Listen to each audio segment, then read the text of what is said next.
একটা তো প্রশ্ন আছে যে উম, যদি উনি এত বড় দলই করেন, নির্বাচনের জনগণের জন্য উনি কাজ করেন, তাহলে তফসিলের আগে কেন আসতেছে না, তফসিলের পরে কেন আসতেছে?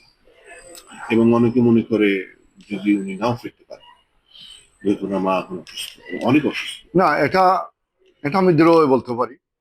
বিএনপির ভারপ্রাপ্ত চেয়ারম্যান জনাব তারেক রহমান তফসিলের পরে সরাসরি দেশে দেশে যাবেন এবং বিএনপিকে যেভাবে প্রবাস থেকে নেতৃত্ব দিচ্ছেন, দেশে গিয়ে নির্বাচনে উনি পুরোদমে নেতৃত্ব দিবেন আগামী সংসদ নির্বাচনে। দেখুন, তফসিলের আগে বাংলাদেশে কিন্তু অনেকগুলো ফ্যাক্টর আছে, আমরা স্বীকার করি আর অথবা না করি। এখানে বিভিন্ন দেশীয় এবং আন্তর্জাতিক ষড়যন্ত্র থাকবে। একটা দেশ যখন আছে, ষড়যন্ত্র থাকবে, এটাই স্বাভাবিক। কিন্তু আপনাকে সিচুয়েশনটাকে দেখতে হবে একটু ক্লোজলি।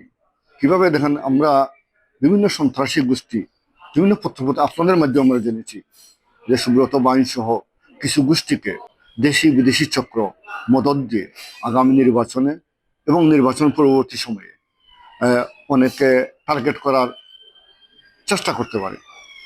এবং এটার অনেকগুলা নিশ্চয় আমরা হয়তো খালি চোখে আমরা হয়তো অনেক কিছু নাও দেখতে পারি, যেহেতু দলের প্রধান বা যারা দেশ শাসন করেছেন, কারণ ওনাদের কাছে অনেক ধরনের ইনফরমেশন থাকতেও পারে। এই হিসেবে সবসময় বৃহত্তর স্বার্থে একটু আমাদের একটু, আমি কৌশল বলবো না, আমি বলবো যে একটা উপযুক্ত সময়টা বেছে নেওয়া প্রয়োজন। Japan Bangladesh joint venture company JBS holdings limited. নির্বাচন তফসিল ঘোষণার পরে স্বভাবতই গোটা দেশ নির্বাচনমুখী। আহ, এখন যেভাবে আছে তার চেয়ে আরো একটু বেশিরভাগের যে প্রচারণাটা তুঙ্গে থাকবে, দেশের আইন শৃঙ্খলা সহ যারা চাচ্ছে একটা গোষ্ঠী যাতে আগামী সংসদ নির্বাচনকে প্রলম্বিত করা যায়, দেশি বিদেশি সবাই মিলে যাতে মানুষের জন্য প্রতিনিধিত্বমূলক যে সংসদ আমরা চাচ্ছি, গত 15-16 বছর আমরা ভোট দিতে পারি না দেশের জনগণ।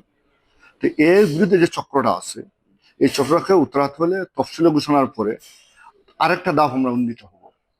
এই পরবর্তী স্টেজে তখন একটা মেসেজ ক্লিয়ার হবে, এই যে দেশে বিদেশে যারা নানামুখী ষড়যন্ত্রকারী আছে, যে ওরা ইচ্ছা করলো আমাদের কার পিছনের দিকে ঠেলে দিতে পারবে না। এই যে পরিবেশটা, এই পরিবেশটা, এটা আমার ব্যক্তিগত ওপিনিয়ন, এই পরিবেশটা অনেক সহায়ক হবে বাংলাদেশের আইন শৃঙ্খলা রক্ষা করতে। যে রক্ষাকারী বাহিনী আছে তাদের মোটিভেশনটা আর একটু বাড়বে। এই বাড়াটুকু আমি মনে করি দেশের সকল রাজনৈতিক দল, বিশেষ করে বিএনপির ভারপ্রাপ্ত চেয়ারম্যান সহ যারা আমাদের ভেরি ইম্পর্ট্যান্ট পার্সন যারা আছেন, তাদেরও সেফটি সিকিউরিটির ক্ষেত্রে আর একটু পরিবেশ বেটার হওয়ার, এটা একটা বাস্তবিক করতে এটা সুযোগ থাকে।